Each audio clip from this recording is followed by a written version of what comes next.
Hop, demak 29-savol. Temir atomining absolyut massasining noma'lum element atomining 5 donasining massasiga nisbati 0,28 deb beryapti.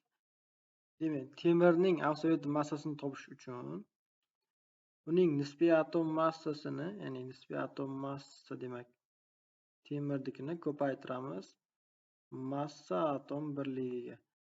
Hop, endi noma'lum elementning 5 donasining massasini topish uchun 5 ni ko'paytiramiz nisbiy atom massasi noma'lum elementnikiga hamda uni massa atom birligiga ko'paytiradigan bo'lsak, nisbat olsak, shunda temirnikini noma'lum elementning 5 donasining massasiga bo'ladigan bo'lsam, bizda 0,28 kelib chiqishi kerak. Endi o'rniga qo'yamiz. Bitta temirning haqiqiy massasi 56 ko'paygan massa atom birligiga taqsim 5 dona temirda, demak 5 dona noma'lum elementning massasi 5 ko'paygan x ko'paygan massa atom birligi. Shunda 0,28 kelib chiqadi. Endi bular qisqarib ketadi, massa atom birligi ketadi.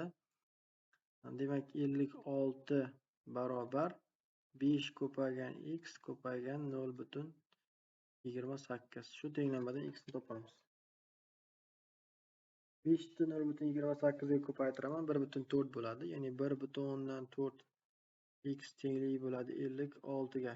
X topadigan bo'lsak 40 kelib chiqadi. 40 bu demak kalsiy. To'g'ri javob B.